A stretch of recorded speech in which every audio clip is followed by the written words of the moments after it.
What's up everybody, Kinetic here, and welcome back to The Division. This is part 4 of my survival guide series for the game, and this is when things are going to get really interesting, I think, because this is the I'm level 30, now what video.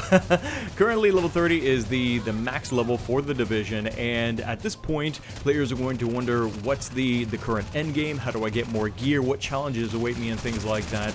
There are a lot of updates in the works for The Division, both free updates and, of course, the Season Pass content.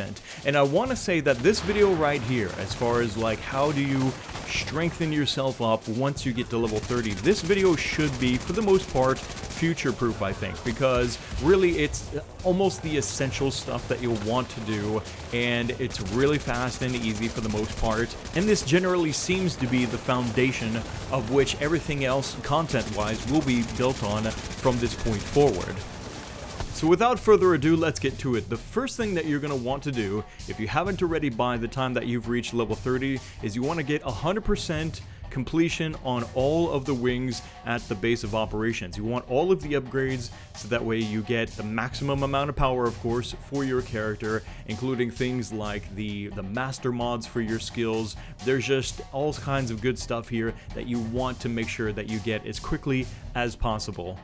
So continue to clear out the main missions in the districts. This is going to be the biggest gain for supplies, of course, for upgrading the wing back at base of operations. And you may need to run around and do some encounters to get additional supplies to get all that you need for 100% upgrades.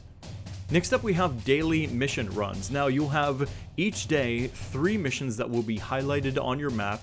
These daily missions give lots of purple items to replace those crappy blues that you're probably still wearing, and a new currency called Phoenix credits. And we'll talk more about Phoenix credits in a little bit.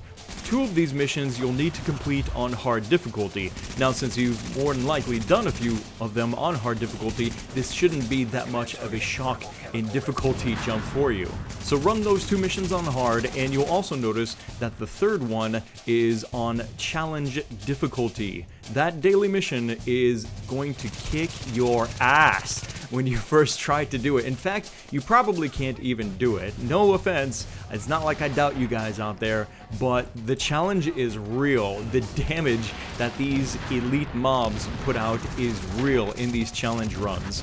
But just like doing the other 2 daily missions on hard difficulty, challenge runs are going to give you amazing loot.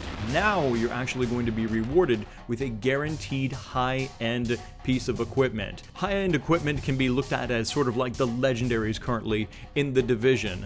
These have ridiculously good stats, talents that empower you in all kinds of crazy ways. This is the loot we are looking for right here. But like I said, completing these challenge missions is not going to be easy. You're probably still wearing greens and blues, and that's just not going to cut it. You're going to be a liability to your team. You at least want to be covered in level 30 purples before you try out these challenge missions. To help speed you along and get you painted in purple, you're going to want to run the General Assembly mission on hard, of course, and this is going to give you a ton of purple items as well. So once you're done with your daily missions, just go ahead and jump into the General Assembly and do this as many times as it feels good to you, and you're going to get tons and tons of rewards. This is infinitely repeatable. There are no limitations as far as how many items will drop every time you do this, so just keep grinding away on the grind assembly mission, as I call it, and you're going to be decked out in purples in no time. So you're covered in purple now. You may even be taking on some of the challenge missions. Now, what do you do with the Phoenix credits? Well, there is a special vendor back at base of operations, the special gear vendor, who will take your Phoenix credits in exchange for some pretty awesome weapons and other items. You can flat out buy high-end items with these Phoenix credits. Another route that you're probably going to want to take as well with Phoenix credits is buying high-end blueprints from this vendor. He has some sweet blueprints for sale for Phoenix credits. For example, the Vector submachine gun or the AK assault rifle, both of which are insanely powerful and well worth the wait to save up those credits.